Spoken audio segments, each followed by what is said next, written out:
Bonjour à tous et à toutes. Voilà que nous sommes déjà rendus à la fin de mai. Je pensais que nous étions rendus à la fin d'avril, mais non, c'est le mois de mai qui vient de terminer. Et nous commençons le mois de juin. Et pendant tout ce temps, depuis quelques mois, nous vivons dans un environnement qui est très différent de ce que nous avons planifié et de ce que nous avons vécu dans le passé. Ce COVID-19 nous a envoyés dans un circuit qui nous a surpris avec plusieurs expériences que nous avons vécues. Et notre première réaction, c'était vraiment surprenant. On a été chercher du papier hygiénique, on a été chercher des désinfectants, et après qu'on avait fait tout ça, on a décidé, on va faire la cuisine. Alors on a fait de la cuisine, la pâtisserie et tout ça, et après ça, on a vu, on est en train de gagner un peu de poids, alors il faut perdre ce poids, il faut faire des exercices, et dans les magasins, on allait chercher des affaires pour faire des exercices, jusqu'à temps que la neige disparaît, et que nous puissions, en dernier, faire des exercices dehors, soit par la marche ou le vélo. Voilà les cycles qu'on a suivis. Ces cycles et maintenant, nous sommes dans cet environnement qui nous permet d'aller un peu à l'extérieur et que nous avons décidé peut-être même de faire un jardin pour plusieurs, planter des fleurs qui n'étaient pas dans nos habitudes. Nous sommes en train de briser la routine de nos printemps, la routine de notre été semble qui s'en vient tranquillement. Et nous sommes vraiment dans une situation très particulière.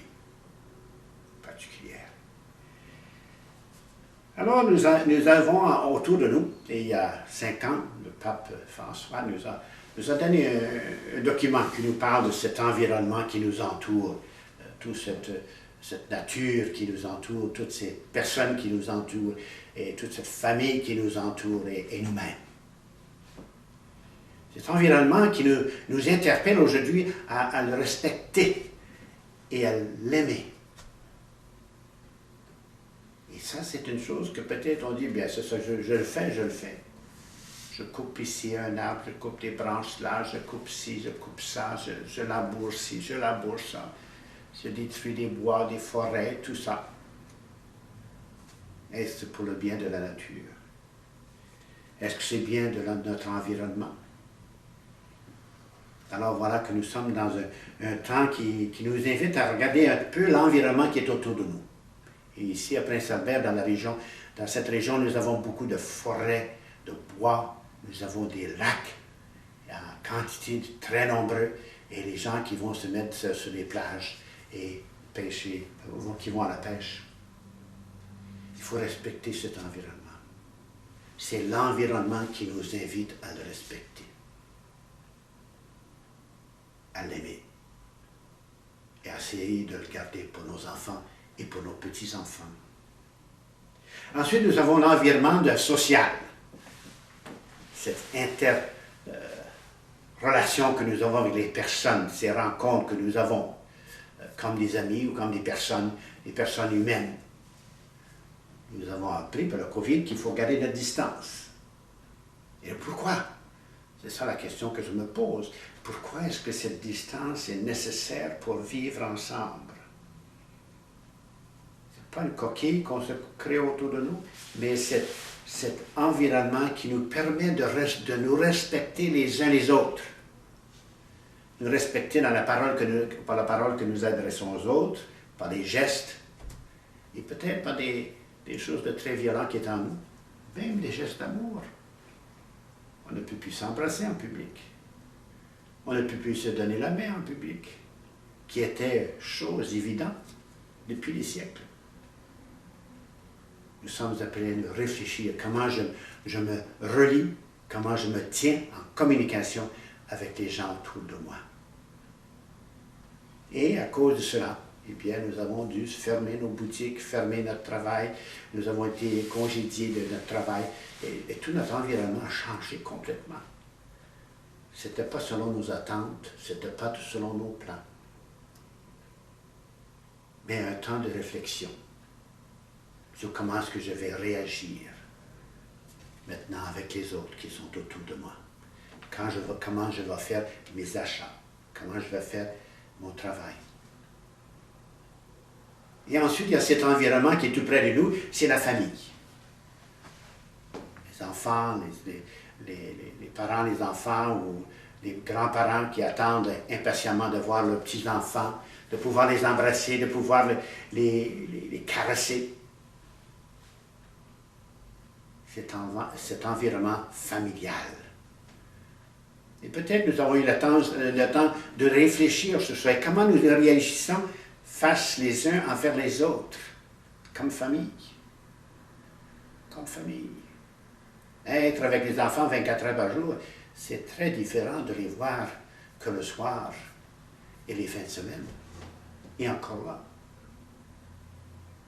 de vivre ensemble, qui a levé chez nous les tensions que nous avions à l'intérieur de nous-mêmes, notre agressivité, notre découragement qu'on ne voulait pas exprimer, comment on était déprimés et comment nous étions pleins de cette anxiété.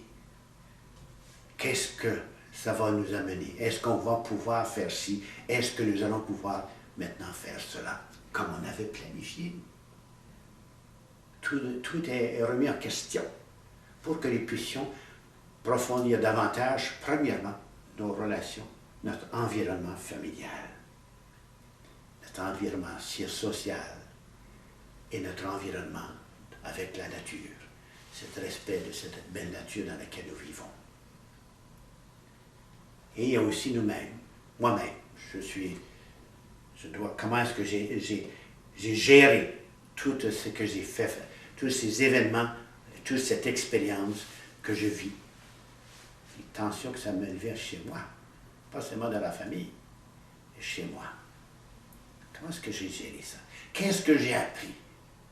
Qu'est-ce que j'ai appris pendant ce temps-là? Mais voilà que nous commençons le mois de mai, le lendemain de la Pentecôte, qui nous donne cette force, cet encouragement, ce que nous avons besoin pour pouvoir aller de l'avant et de ne pas nous laisser décourager par les événements de la vie, mais plutôt de trouver ces occasions de pouvoir faire plus les uns pour les autres.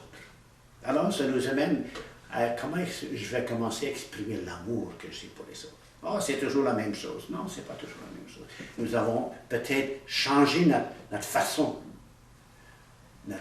de faire dans notre relation, de communiquer les uns avec les autres, de savoir se pardonner parce qu'on reste les uns sur les autres, on est fatigué, on devient impatient.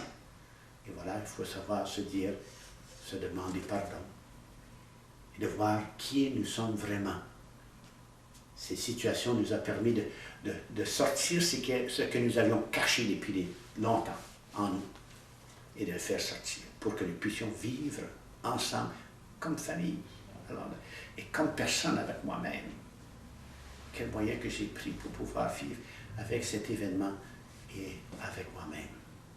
Et sans doute avec tout ça, nous arrivons à comment nous allons exprimer l'amour, comme je vous ai dit, et c'est vraiment le mois de l'amour, le mois du Sacré-Cœur. Ce cœur de Jésus qui a donné sa vie pour nous, ce cœur de Jésus qui nous a dit « Je t'aime inconditionnellement ». Voilà un grand mot. Et une expression très profonde de comment nous devons vivre les uns pour les autres.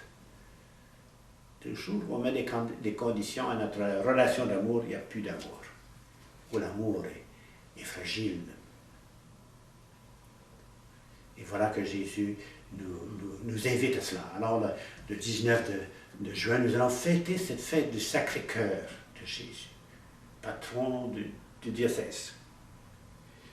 Et aussi, nous allons voir la fête des Pères, dans laquelle nous allons aussi exprimer notre geste de reconnaissance envers ces personnes qui nous aident dans la vie.